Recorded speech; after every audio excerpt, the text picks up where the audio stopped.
Hello, I'm Ronnie Eldridge. Welcome to Eldridge and Company. Do you know the United States incarcerates more people than any other country in the world?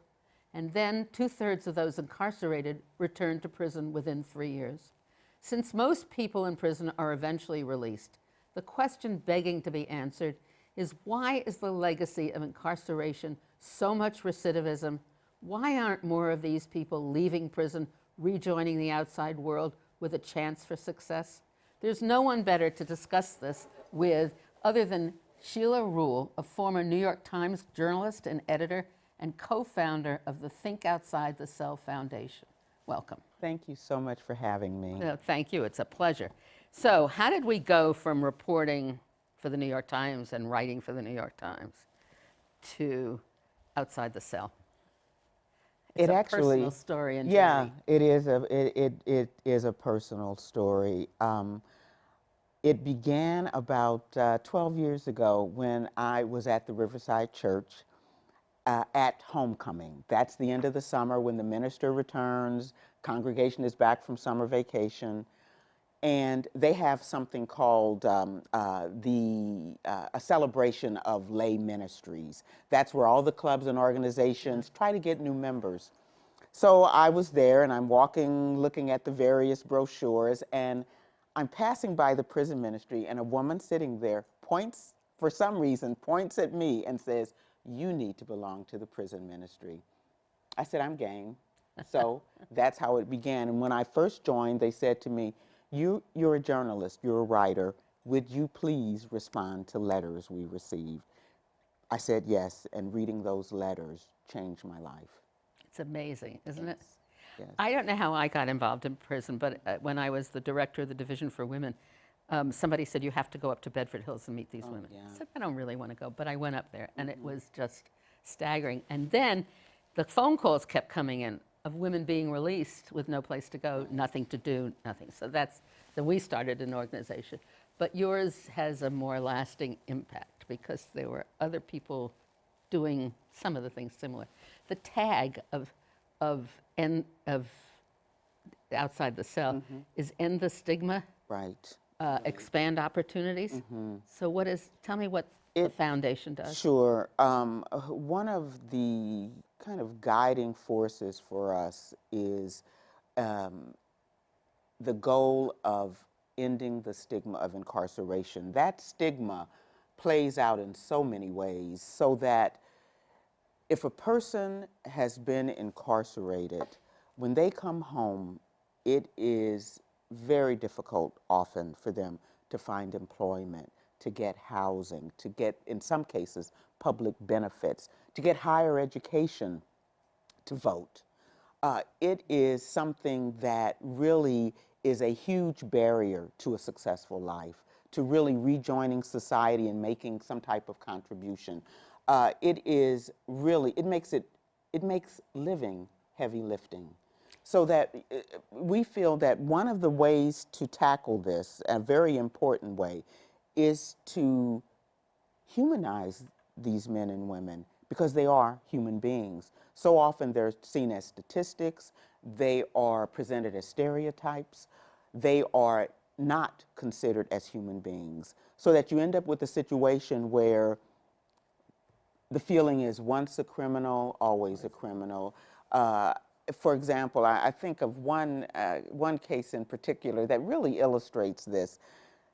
I talked to a young man in Pennsylvania who had come home, and he was working for a temp agency. He did so well, he became Temp Employee of the Year. The employer who had, his last employer liked him so much, they decided they wanted to hire him. So they did a background check, found out he had been incarcerated. They fired him. Somebody who had been Temp Employee of the Year. It's incredible. And they wanted to hire. Yeah.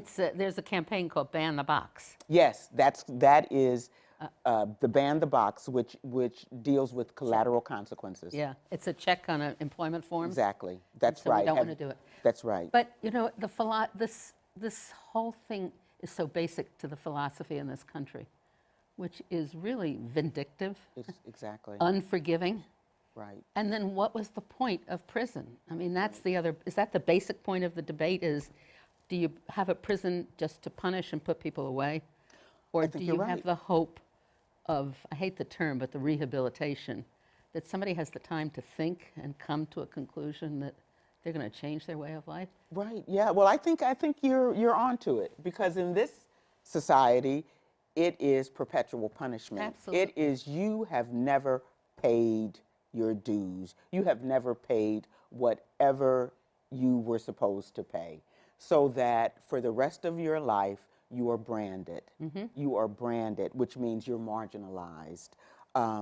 It is okay to discriminate against people who've been incarcerated. That's what this society says, because you have never paid and you never will pay. Yeah. It is exceptional. And even that, I don't want to take us off the subject right away, but the parole system is the same thing. It is. When you go for your parole hearing, it's a scary thing, because those people have the right, have the power to let you go home. Right. Right? They do.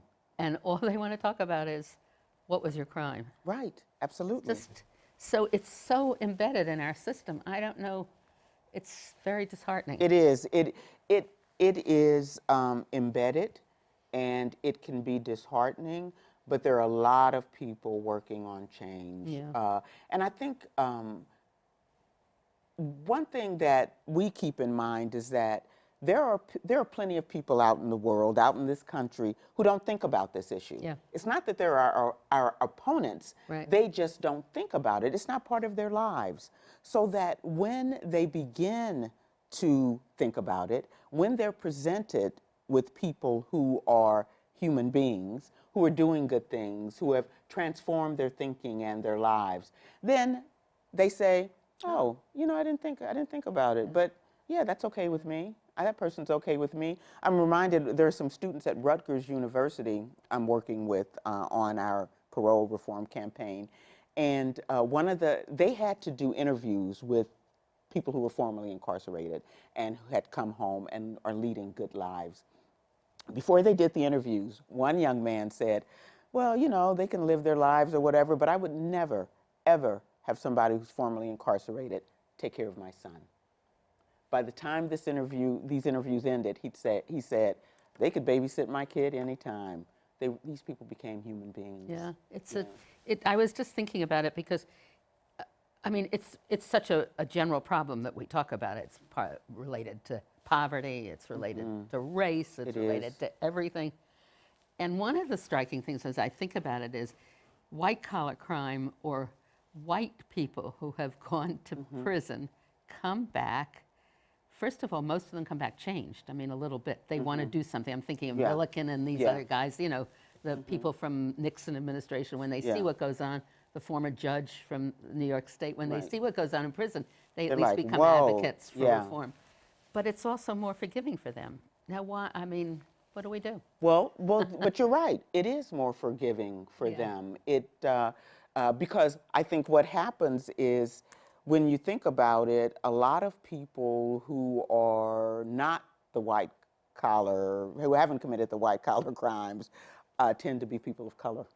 So not only is there the stigma of incarceration, there's the stigma of race. Yeah. There's the discrimination. And as you mentioned, so often they come from impoverished backgrounds, so that they had poor schools.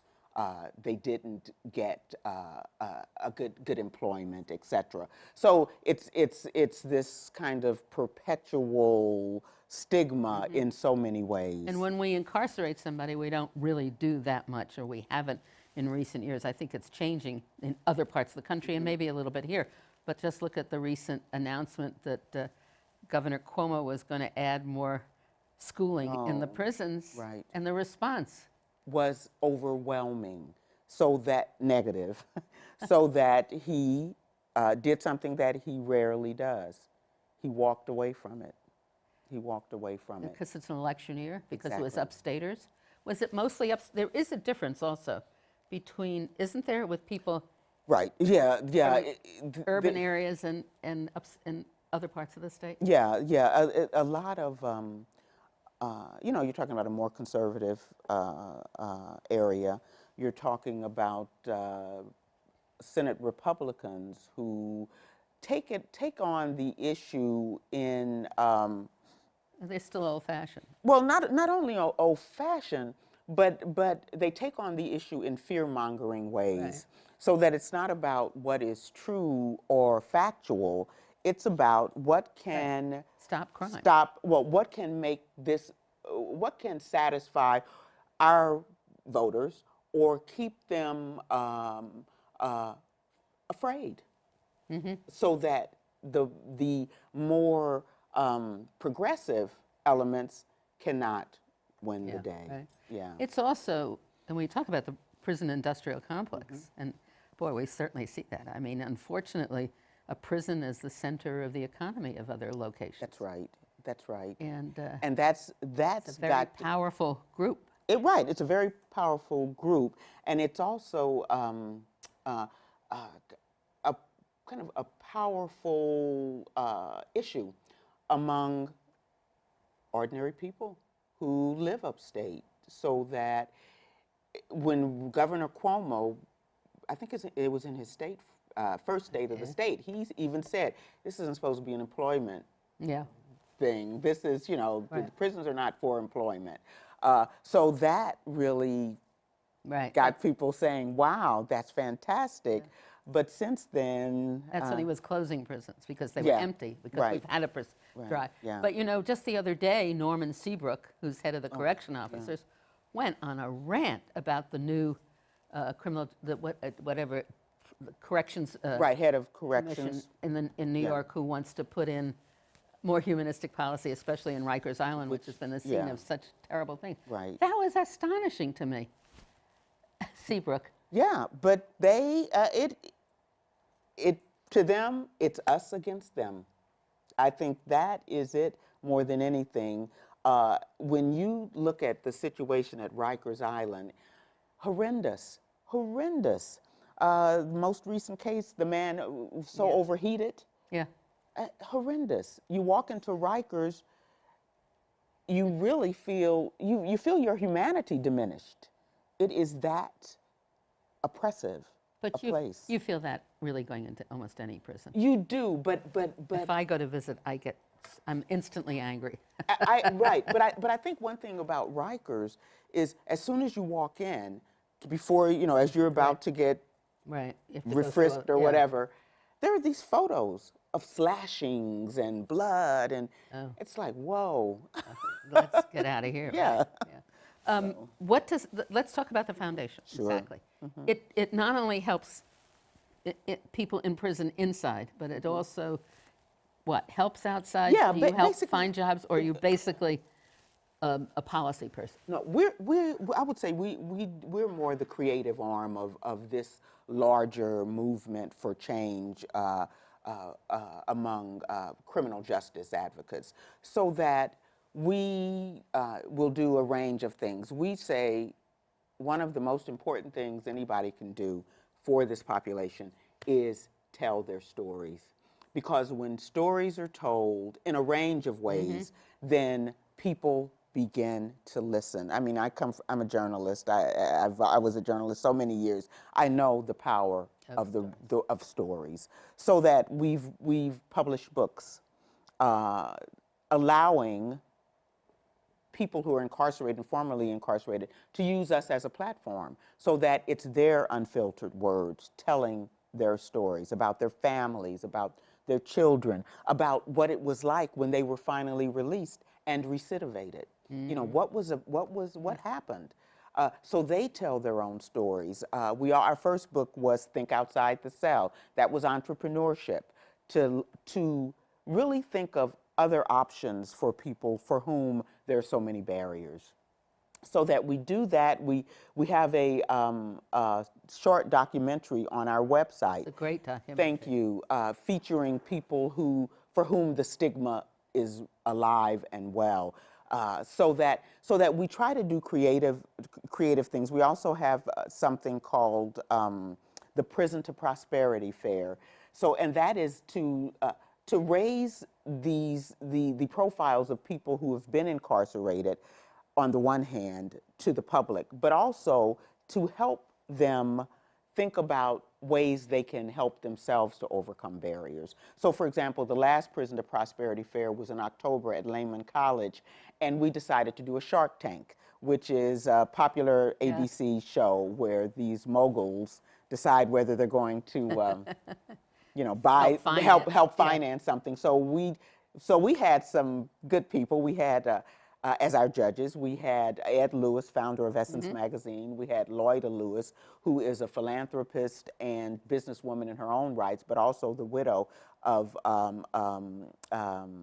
the first African American to have had a $2 billion business. Oh boy. And we also had Harold Doley, who was the only African American to have had a seat on the New York Stock Exchange. So they were our judges, and we had some terrific entrepreneurs, and we gave away cash prizes. First prize was $5,000.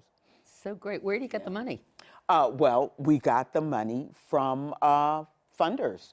For Lloyda Lewis, for example, said, I will speak and I will contribute. Isn't that great? Yeah. That's a terrific idea.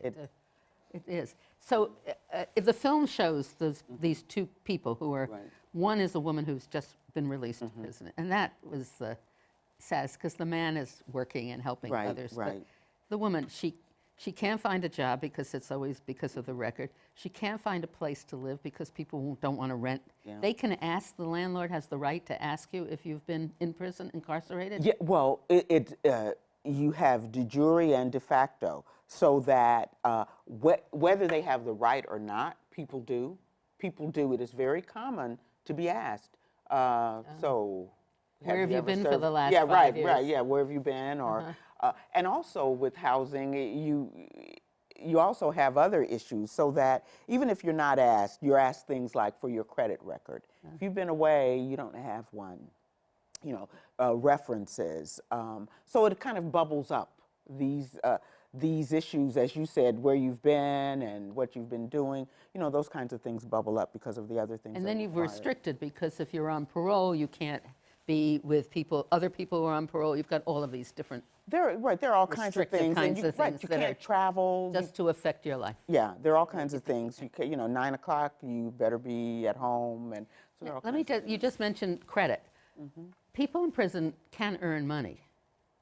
Not much, but some. Have you ever tried to get a credit card? Have I ever tried? I mean, has a person in prison ever tried to get a? Why can't we get some credit card people so that they just have little things? Well, that's a good question. You know, and build up a record. I don't. Right. Yeah. I think there are probably lots of reasons why they don't allow it. They can't use a computer. Right. In New York State have. There are many people in New York State who have never seen emails. They've never seen it live. They've never seen the internet. Right. And then they're expected to come out and find a job. Exactly. Yeah. That's right. So we really have a lot of work to do. We do have a lot of work to do. And I think that I know we have. That's a silly question. It was a silly question. It's a thing for me to say. Well, we have a lot of work to do, and I think it is. But I think that what gives me hope is, as I said, there are a lot of people working on this, and also there are people in prison, many who have worked to transform their lives, who really are ready, and I think that they have really. There are many who've made a commitment to themselves that they will live up to their potential. This was my next question. Most of the recidivism, the figures say, are younger people. And they're younger people who are incarcerated, and they come out, they don't have the money, they don't have the jobs, they have nothing to do, they haven't been to school, they either violate their parole or they commit another crime. Most of the people serving long term a lot of them shouldn't be there. Exactly. Even New York State's own statistics show that the long-termers, who often are those who've committed the so-called violent crimes, are the least likely to return. They're older. They have really thought about their past, and they have come to a place where they are not their past, they are not their mistakes. And they've used their time very constructively. And most often they're leaders in the They're prison often- population, aren't they? They're often leaders. And the They're- mentors right. to other people. Right, and they take that's interesting because they take that mentorship so seriously Right. in terms of younger people coming in. They see how they are, and they know how they were, and so they really do try to teach them. You almost wonder that if they were released, the prisons would lose the most constructive program they have. But now there is a campaign about parole for the governor to form a commission to look at the whole parole system. Exactly. And does that include also people who may not be eligible for parole but have served 18 years or whatever, early release for people? Do you No, think? this is the campaign is strictly parole because the New York's parole system is broken, and people go before the parole board, and who they've become is not considered. What's considered is the past, which is static, which can never change. So we are calling on the governor to create a temporary commission on parole to really take a deep, hard look at this system, figure out what's wrong, what needs to happen to make it a system that works for everyone. Because since this system clearly does not, what's happening is people are resentenced, in essence, so that every 2 years they're denied, denied again, denied again. And so on the outside, families, whole communities become poorer in so many ways. And it happens to people who've even served their term. Well, they've certainly served their minimum. If you get a minimum to, Exactly. So 20 that years they, to right, life. exactly. So you find people who've done the minimum and then they do 10 years on top of that, 12 years on top of that. And we see it as one of the issues of this state. Talk about humanity. The thing that shocks me is that most of these parole hearings are now teleconferenced. That's right. Where and you have no counsel or nobody with you. Right. So you're the incarcerated person. You're in a room by yourself. Yeah. And there's a screen, and you don't see you don't see the whole room. You just don't see the person who's right, asking the question. Yeah, but you don't see the context. So you're there. This is your life. You are, you've come prepared. You're not going to get much time, but you want to go home. And 10, 12 minutes later, it's done. Now, when do the victims' families, how do they affect parole? They do because they can really send in letters. They get to voice their opinions about whether that person should go home. And the feeling is that Is that in a formal way? yeah, they can write letters, Yeah, etc. And as a parole board member said to at a conference, at a John Jay conference, it was a couple of years ago, that those letters can be very moving.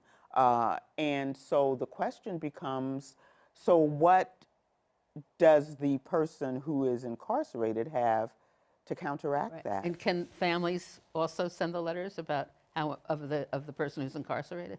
Oh, I yes, guess so. right. Anybody can Oh, send a sure. letter. Letters Yeah, of you can support. send credit. Exactly. Let's go back Yeah. to the employment. Target, for instance, hires Yes. people, right? Right. They've come out to say. Did they just do that on their own? It was recent. It was recent. Yeah. And I'm not sure what the backstory is to that, but it was welcome. And large companies really make a difference when they do these kinds of things. So 'Cause they people send really it- should question some of the companies that they do business with and make Exactly. the suggestion. That's right. That's right. I think be a I think it's the same we should do in so many ways. Are you a fair employer? Do you have diversity? All kinds of things that we give our money to thoughtlessly without really questioning. And then we're appalled when we find out how they right. really behave. There's no tuition money given to prisons for education, but if a person is formerly incarcerated, can they get federal funds to help with their education? Well, it depends. For example, if you've got a drug offense, sometimes you cannot get federal funds, grants, etc. So it is it often depends on your offense. Yeah, That's something. yeah. So what can people do to help? Well, they can do a range of things. You know, one of the things they can do is if in fact they are, say they're a minister or they're a student, etc.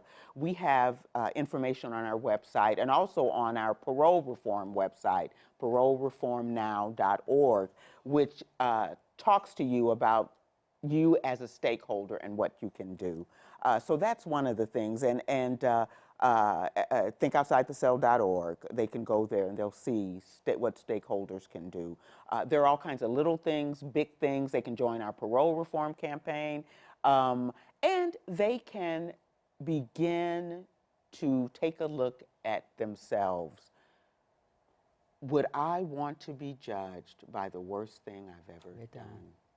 There's a place to do that, isn't there, on your website? Yes, absolutely. Write it. Yeah. There is. Right. Yeah. And also you're looking for in-kind contributions. So yes, we are. People with technical or professional knowledge could help. Right, absolutely. We're looking for all kinds of help.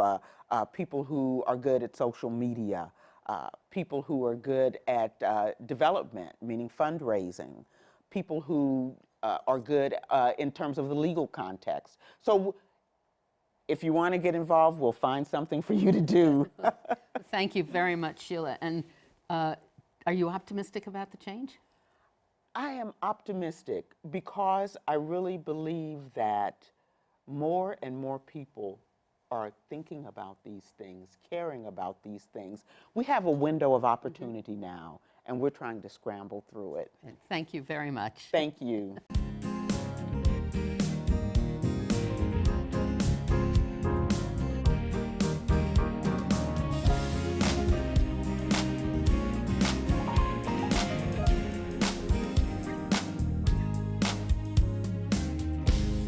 If there are any people you'd like to hear and topics you'd like us to explore, please let me know. You can write to me at CUNY TV, 365 Fifth Avenue, New York, New York, 10016, or you can go to the website at cuny.tv and click on Contact Us. I look forward to hearing from you.